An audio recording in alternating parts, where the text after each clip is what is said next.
Hi കൂട്ടുകാരെ, ഇന്ന് നമുക്കിവിടെ മുട്ട കൊണ്ടൊരു കറി ഉണ്ടാക്കാം. അതിന് ഞാൻ എടുത്തേക്കുന്നത് 2 വലിയ സവാള, 1 തക്കാളി, പിന്നെ 3 പച്ചമുളക്, ഇഞ്ചി ചതച്ചത്.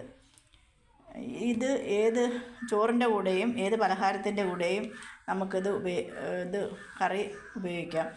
പിന്നെ ഇത് നമുക്ക് ഇതെല്ലാം കുക്കറിലോട്ട് ഇട്ട് നമുക്കത് വേവിക്കാം. സവാള എല്ലാം അരിഞ്ഞതിടാം. പിന്നെ ഇത് ഇഞ്ചി പേസ്റ്റ്, തക്കാളി ഇതെല്ലാം കുക്കറിനകത്തോട്ട് ഇട്ടിട്ട് നമ്മൾ ആവശ്യമായ മസാലകൾ ചേർക്കാം. ഇതിനകത്തേക്ക് ഞാൻ ഒരു ടീസ്പൂൺ മുളക് പൊടിയും 3/4 ടീസ്പൂൺ മല്ലിപ്പൊടിയും ഗരം മസാലയും ആവശ്യത്തിന് ഗരം മസാലയും ഇവിടെ ഞാൻ വേറൊരു പാത്രത്തിലോട്ട് മാറ്റിയിട്ടുണ്ട്. കുക്കറിലിട്ട് വേവിച്ച അത് ഞാൻ ഇങ്ങോട്ട് മാറ്റിയിട്ടുണ്ട്. ഇനി ഇതിലേക്ക് നമുക്ക് 2 മുട്ട പൊട്ടിച്ചൊഴിക്കാം.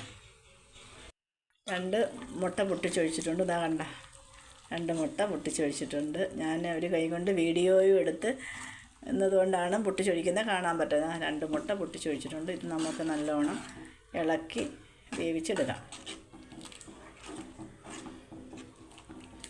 നമുക്ക് കുറച്ച് ഉപ്പ് കൂടെ ചേർക്കാം. ഉപ്പ് നമ്മൾ ചേർത്തില്ലായിരുന്നല്ലോ, കുറച്ച് ഉപ്പ് കൂടെ ചേർക്കാം.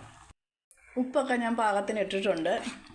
ഉപ്പൊക്കെ ഇതിനകത്ത് 2 കറിവേപ്പിലയും കൂടെ നമുക്കിടാം. 2 കറിവേപ്പിലയും കൂടെ ഇട്ട് നമുക്ക് ഇതിനകത്തൊന്ന് കടുക് വറുത്ത് ഒഴിക്കാം. കടുക് വറുക്കാനുള്ളതൊക്കെ ഞാനിവിടെ അരിഞ്ഞ് റെഡിയാക്കി വെച്ചിട്ടുണ്ട്. ഇനി നമുക്ക് ഇതിനകത്ത് കടുക് വറുക്കാം.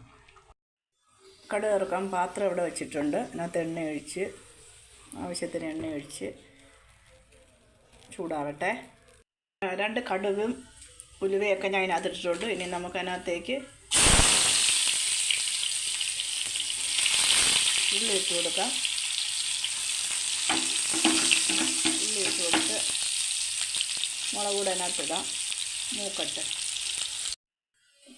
ഉള്ളിയൊക്കെ മൂത്തിട്ടുണ്ട്. ഇനി നമുക്ക് അതിനകത്തോട്ട് ഒഴിക്കാം. അപ്പോൾ ഈ കടുക് വറുത്തത് ഇതിനകത്തോട്ട് ഞാൻ ഒഴിക്കുകയാണ്. നല്ല കറിയാണ്.